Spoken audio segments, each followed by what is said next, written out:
हनुमान जी की भक्ति, सनातन धर्म, सनातन आस्था, चमत्कार, बागेश्वर धाम या सिद्धि प्राप्त पंडित धीरेन्द्र शास्त्री जी एक परफेक्ट कॉम्बिनेशन है सनातन के विरुद्ध एजेंडा बनाने के लिए। परंतु पंडित धीरेन्द्र शास्त्री जी को कौन और किन कारणों से टारगेट किया जा रहा है, आज यही जानने के लिए हमारे साथ आखिर तक जुड़े रहिए।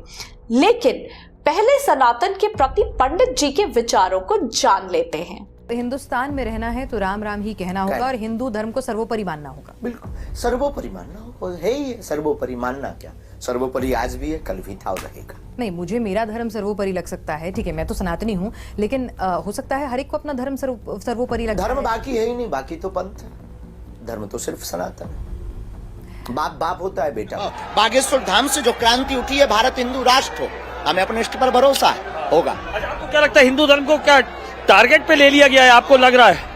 क्या टारगेट? इतना बड़ी साजिशें चल रही हैं, इंटरनेशनल साजिशें। रामचरितमानस पर आज तक विवाद नहीं उठा। गजवाई हिंद सही है, भगवाई हिंद गलत हो गया। अच्छा, वाहरे दोगुलो।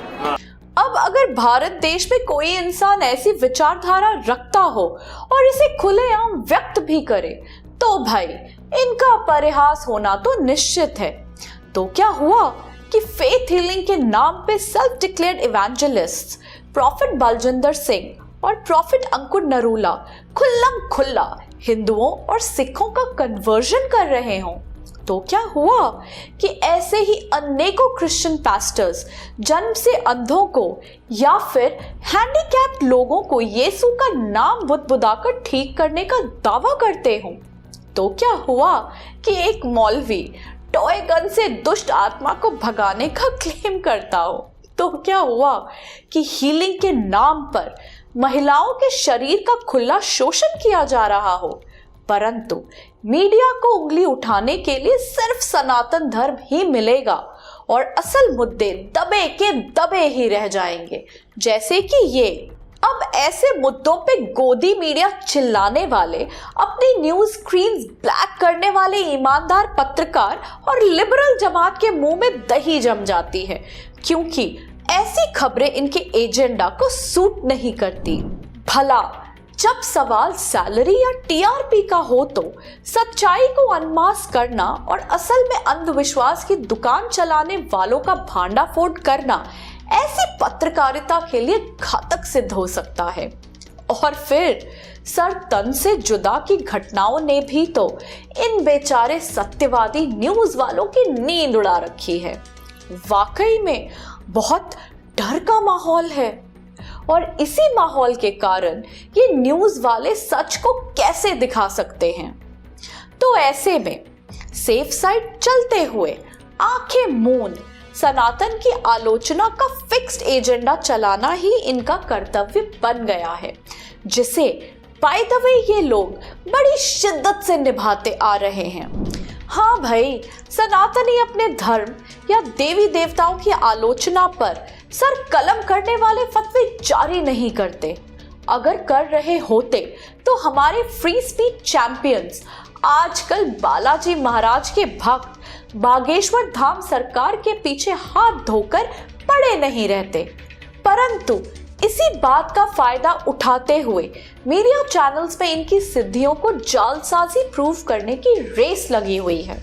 वहीं अगर इनसे पूछा जाए कि हाथ लगाकर या फूंक कर ठीक कर सकने वाले ये चमत्कारी लोग फ्रांसिस जेवियर को ही बचा लेते या फिर वर्तमान काल में पोप के घुटने ही ठीक कर देते, उन्होंने भला क्या बिगाड़ा है तुम्हारा? आध्यात्म की ओर आकर्षित, बचपन से अपने दादा की छत्र छाया में और आगे चलकर अपने दादाजी को अपना आध्यात्मिक गुरु मानने वाले 26 वर्षीय पंडित जी की विशेषता ये है कि वो अपने भक्तों के मन की बात बिना उनके कहे ही जान लेते हैं। लेकिन ये बात इस कपटी मीडिया या लिबरल जमात से बर्दाश्त ही नहीं हो रही है। परंतु प्रत्यक्ष को प्रमाण की आवश्यकता नहीं होती। इसी बात को सिद्ध करते हुए एक तो इनके भक्तों की संख्या में लगातार बढ़ोतरी हो रही है, वहीं दूसरी तरफ सिर्फ हिंदू ही नहीं, पसमानदा मुसलमान भी इनके भक्तों की श्रेणी में शामिल हो रहे हैं। कई सिद्धियां प्राप्त पंडित जी 12 साल की उम्र से ही प्रवचन देते आ रहे हैं, जिसमें सनातन सशक्तिकरण के लिए आवाज उठाना, लव जिहाद के विरुद्ध लोगों में जागृति पैदा करना, अन्य पंथों के लोगों की भी घर वापसी और कास्ट सिस्टम का अंधविश्वास खत्म करने वाले कुछ ऐसे काम हैं जो अपनी लिबरल जमात या एमएसएम को रास नहीं आई। इतना ही नहीं, इन्होंने कई बार अपने पॉलिटिकल विचारों को सामने स्पष्ट कर साफ साफ कहा है कि ये वोट उसी को देंगे जो सनातन की बात करेगा, और यही एक ऐसा एटम बॉम्ब है जो ऑपोजिशन और लिबरल जमात को तिलमिला देता है। तो फिर क्या, अब तो पंडित जी को डिस्क्रेडिट करना ही पड़ेगा भाई, लाखों करोड़ों में फॉलोअर्स जो हैं इनके। तो आइए जानते हैं कि पंडित जी को डिस्क्रेडिट करने के लिए क्या क्या करते हैं ये लोग। सबसे पहले कांग्रेस के मित्र शिकायत दर्ज कराते हैं और फिर अंधविश्वास फैलाने का आरोप लगाकर श्याम मानव, फाउंडर ऑफ अखिल भारतीय अंधश्रद्धा निर्मूलन समिति, बागेश्वर धाम सरकार को चुनौती दें, उन्हें नागपुर आमंत्रित करते हैं और कहते हैं कि वो इन्हें 30 लाख रुपए का इनाम देंगे अगर सरकार जी अपनी सिद्धि का सबूत नागपुर के मंच पर दे दें तो। वहीं दूसरी ओर सोशल मीडिया पे इनके खिलाफ कैंपेन चलाए जाते हैं।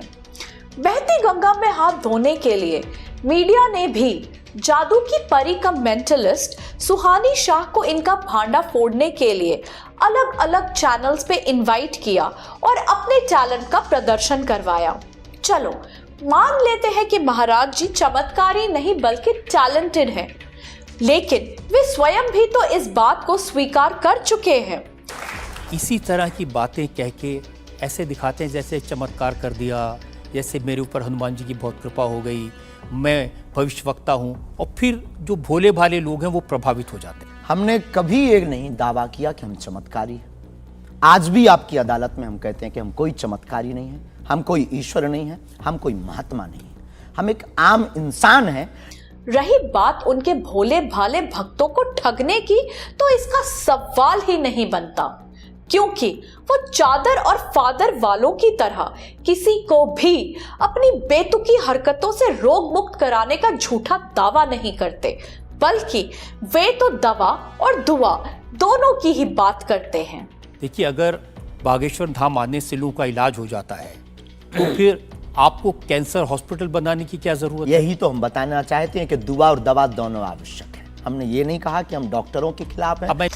लेकिन हैरानी वाली बात तो ये है कि ना किसी मीडिया चैनल को और ना ही खुद को social reformer, rationalist, philosopher, hypnotherapy activist and personality development mentor मानने वाले श्याम मानव में इतनी हिम्मत है कि महाराज जी की तरह ही चादर और फादर वालों को खुला चैलेंज करके एंडलेस मीडिया डिबेट्स का हिस्सा बनाएं और सुहानी शाह या उनके जैसे अनेकों कलाकारों को बुलाकर एक्सपोज करें।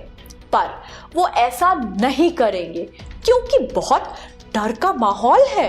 वैसे जिस सन्यासी को मीडिया, लिबरल जमात और श्याम मानव जैसे रैशनलिस्ट ने बदनाम करने की भरपूर कोशिश की, उनकी प्रसिद्धि दिन दोगुनी और रात चौगुनी हो रही है। लगता है इस जमात को बागेश्वर धाम सरकार को घेरे में लेने के लिए कोई खास वजह ढूंढनी होगी, लेकिन तब तक इनकी बढ़ती हुई पॉपुलैरिटी की आग को झेलने के लिए इस जमात को बरनौल की जरूरत पड़ेगी। हमारा समर्थन हमेशा की तरह सनातन और सनातन की बात करने वालों के साथ था और रहेगा। जय हो बालाजी महाराज की। तो आज बस इतना ही। जाने से पहले आपसे निवेदन है कि चैनल को लाइक और सब्सक्राइब कर नोटिफिकेशंस के लिए बेल आइकॉन को प्रेस करना ना भूलें। जय हिंद, जय भारत।